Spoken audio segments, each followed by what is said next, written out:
kind of concept in this technique. Okay.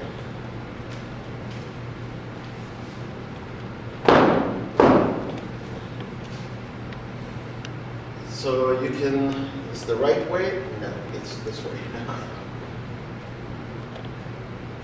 This is what I would call abstract or contemporary. It's just forms, colors, and movement. Very, very basic. And this is basically the toning technique. This is what beginners go through. But this toning technique, as you say, is done now at a master's level. Because toning is a matter of practice. Practice makes perfect. Just in the toning technique alone. You can just push it as far as you want to push it. But from this, if you don't master this technique, then it will be very hard for you to, for example, do anything close to this. See, this is toning, but this is where we do portraits. So again, toning is very crucial in the modern batik technique because it says how you actually blend dyes with wax on fabric. It's very, very important. That's why I always teach it in the beginner's level, because if they don't do this, they find it very hard to move up the scale. I can give you more example of toning. Mm-hmm.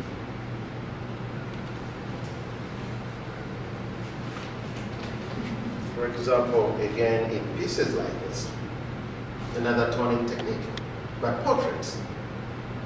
Now that's what I was saying, that if I don't tell somebody that this is a modern batik, they think they're paintings because of the detail. Again, here's toning, just a simple mask. This is basic toning in the beginner's class, and you must master this. It's very simple, yet it's very simple and easy to learn, but it's practice. People who can paint usually run into it much faster. Sometimes they have a problem to move from the actual painting to applying, because in waxing we apply, we don't paint with wax. So there is that time where they have to adapt from one medium to the other one. But again, another example of toning, portraits. There are a number of things you could do. This is a reverse technique within modern batiking. So there are different techniques.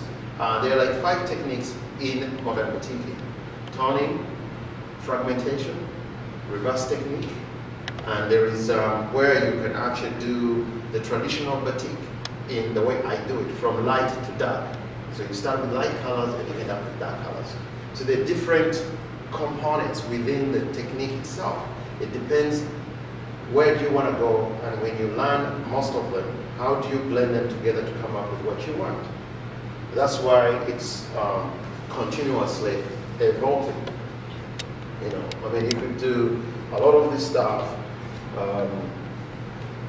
Any composite, this is the fragmentation now technique. You can see the fragmentation technique, but this is just another component of fragmentation. Fragmentation comes also in so many different levels.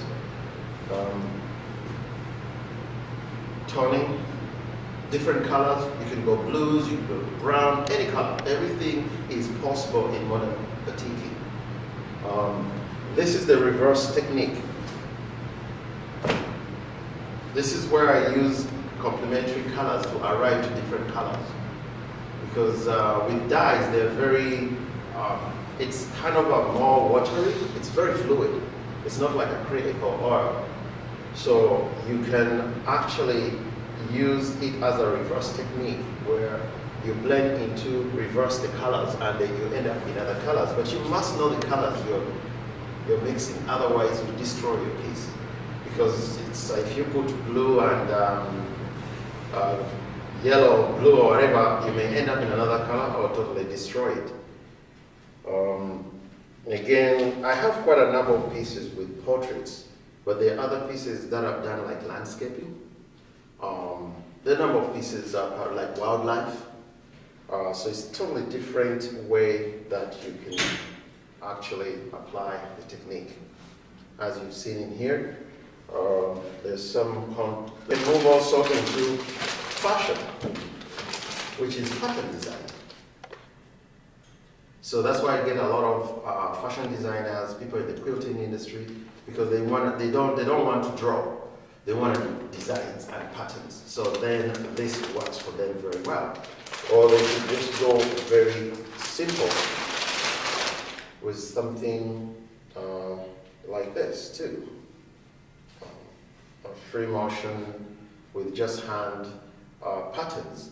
Now this is very, very simple. This is what's done in Asia, you know, where you just, you know, use wax and start from light colors to dark colors.